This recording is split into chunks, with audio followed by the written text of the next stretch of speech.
Felix गियोवानी को hesitate करता हुआ बता रहा था कि अब जबकि आज तुम्हारा बर्थडे है और ऊपर से मुझे तुम्हें कुछ कहना भी है, तो इसलिए ही मैंने तुम्हें यहाँ पे बुलाया था।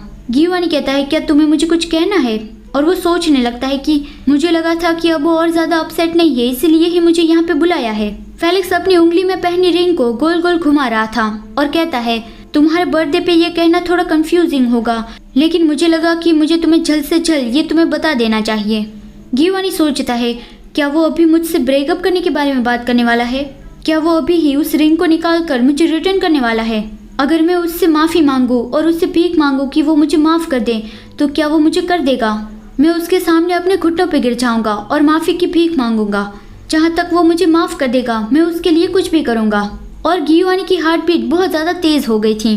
फेलिक्स अपने दोनों हाथों को क्लेंच कर लेता है और कहता है पिछले कुछ दिनों में मैंने इसके बारे में बहुत सोचा कि तुम्हें मैं ये बेहतर तरीके से कह पाऊँ, तो अब मैं ये तुम्हें सीधा सीधा कह ही देता हूँ। गियोवानी सोचता है किसी को बिना बताए क्या मैं तुम्हें किसी फॉरेन कंट्री में ले जाऊँ और तुम्हें कहीं पे लॉक कर दूँ?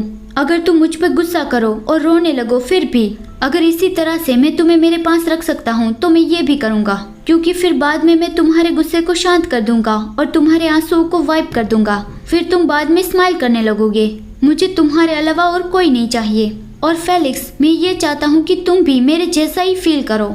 वो फेलिक्स की ओर अपना हाथ आगे बढ़ाता है, लेकिन फेलिक्स उसका हाथ अपने दोनों हाथों से पकड़ के कहता है गियोवानी क्या तुम मुझसे शादी करोगे? तो अब देखते हैं कि फेलिक्स के दिमाग में अभी तक क्या चल रहा था। फेलिक्स को हमेशा ही ऐसा लगता था कि वो दूसरे कपल से अलग है। उसे लगता था कि गियोवानी की गर्माहट का सोर्स सिर्फ वही एक है, तो वो दोनों कभी ब्रेकअप नहीं करेंगे। उसे तो इस पे पक्का यकीन था। वो सोचता है कि अभी मेरे पास तुम्हें देने के लिए गर्माहट नहीं है। उसकी फैमिली से उसे जो चोटें मिली है मैं उससे हील नहीं कर सकता, तो शायद मैं ही उसकी फैमिली बन सकता हूँ। वो गियोवानी को शादी के लिए प्रपोज करता है, क्योंकि वो गियोवानी की फैमिली बन के उसके साथ नई मेमोरीज क्रिएट करना चाहता था। फेलिक्स के दिमाग में तो ये क्लियर था कि इसमें कोई प्रॉब्लम नहीं है। गियोवानी और फेलिक्स वो दोनों ही जानते हैं कि वो दोनों साथ में रहना चाहते हैं, लेकिन फेलिक्स अब डरने लगा है। शुरुआत में तो उसने यही सोचा था, लेकिन गियोवानी कुछ बोल ही नहीं रहा था, तो फेलिक्स डर गया कि वो कुछ जवाब क्यों नहीं दे रहा है। क्या शादी करने के लिए पूछना ये कुछ ज्यादा ही हो जाएगा?